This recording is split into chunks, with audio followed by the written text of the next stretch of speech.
all the statistics then, because that means our lifespan gets much shorter as well. So there's a place for technology. It's just we've got to learn the difference between being more productive and actually being better people. So technology has made us more productive. It hasn't done a good job of making us better people. And I think that's what we have to focus on. But why do you feel it hasn't made us? Well, I agree with that. Why you think we have reverted away from being better people? Yeah, the acceleration of if I can have what I want right now without the consequences or the constraints of having to go get it. So it's delayed gratification. So the chase is important, and I'll tell you why the chase is important. I don't want us to get away from this. So back in the older times, a woman would make a man chase her because she had to make sure he really wanted her. Because if he took her virginity and had kids, well, her value went down in society. So she had to put a little pressure on him to prove that, hey, I really want this. I think what has happened now is women aren't trying to prove whether or not he really wants you. She just like the attention that she gets from being able to reject. I don't respond on my DMs. Women today just want the attention. They're not really looking for him to prove. She just want to prove that she that girl. So I think there's a difference there. Yeah, I think there's been a cosmic shift in what we're supposed to do. I think again we've made it very easy to create broken situations. Technology is a hell of a thing. I'm talking birth control, I'm talking social media, I'm talking TVs, camera phones, video games. Technology is a hell of a thing. And I think we created a situation where things got way too easy, way too fast. And now we're stuck in a situation where we moving into a modern time and we as a human race has not caught up to what it is that we just created. Our evolution has not caught up to technology. Yes. The way that we're hardwired, the way that we interact, the way that we mate, all that, over hundreds and hundreds and hundreds of years has not caught up to the short technological revolution that has happened in the last 50 to 60 years. So I mean, I want to say a couple things. Women motivate men, but a man's wife inspires him. At least that's what I see, and why I have gotten out of this evening was that, women motivate men. They motivate men to go get a job, to look good, to smell good, to get a haircut, to be presentable, be in places where women congregate, right, and be in proximity.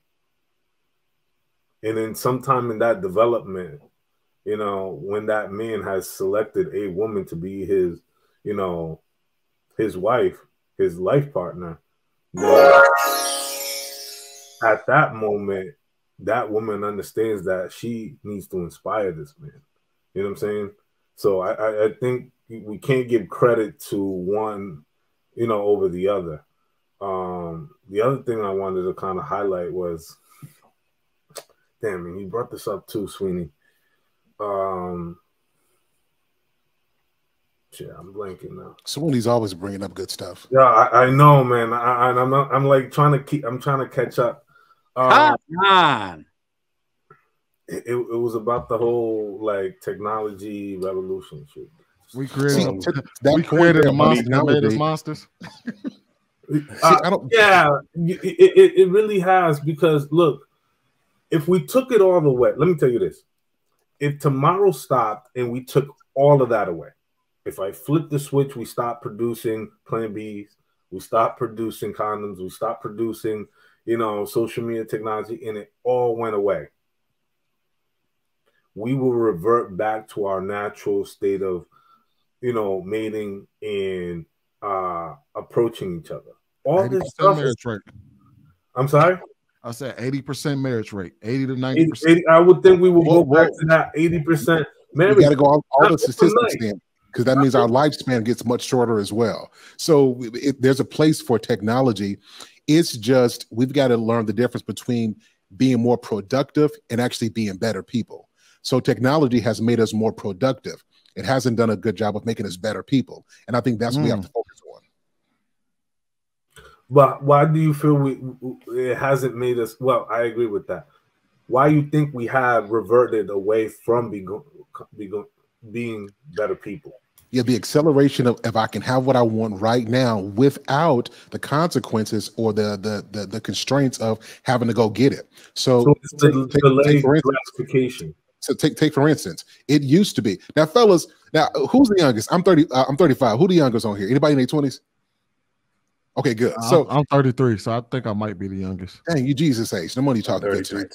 So remember back when we was young, we would have to go talk to girls. Like I would be in church, right? And let me tell you how you flirt in church. You go write a note, right? So if you're in the youth group, you write a note. Do you like me? Circle yes or no, right? And you had to sit there and wait and look at your friends passing her the letter and see how her response was going to be to know if you had a chance or not. We had to go do something. And in those times, you learn how to build confidence, how to have communication skills. I mean, you learn certain things. Today, you get a chance to create an avatar, put a filter on your pictures, scope yourself the way you want to be. You can go through, I forget Grammarly, and you can sound like you know what you're talking about when you know you don't speak well, but online, right, you sound very good. We don't have to be better. We just have to know how to use technology. And I'm saying that to say, I think that's what's wrong. We can rely on so much external stuff to give us the illusion that we're better than we are. But if you strip away all this other stuff, then no, you start to see who you really are. So to that point, technology shows us more of who we are. So if you want to be a thought, well, you're going to use Instagram to be a thought, right? If you have a message where you want to help people, you're going to use technology to do that. I'm just saying technology has made us more productive in doing that. It just hasn't made us better. It's actually revealed what we really are. I was going to say, I do believe that I don't think technology works for men as well as we thought it would. I think for us, the ways are still the same. You still got to write the note, essentially. Like you don't necessarily have to approach anymore. You could probably do it in numbers. So you don't have to, it's easier to send the same message over and over again.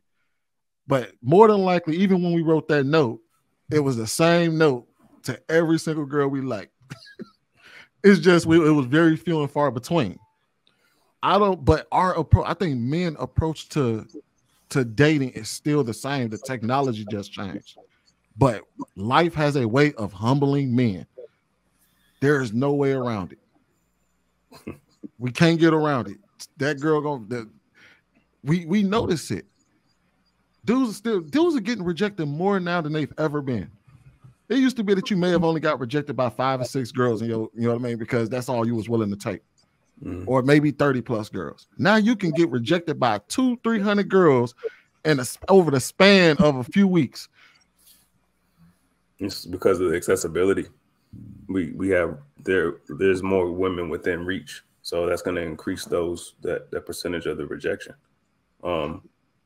And I'll say that I think I forgot which one of you guys said it, but we're not going to outpace technology because we see it as our evolution.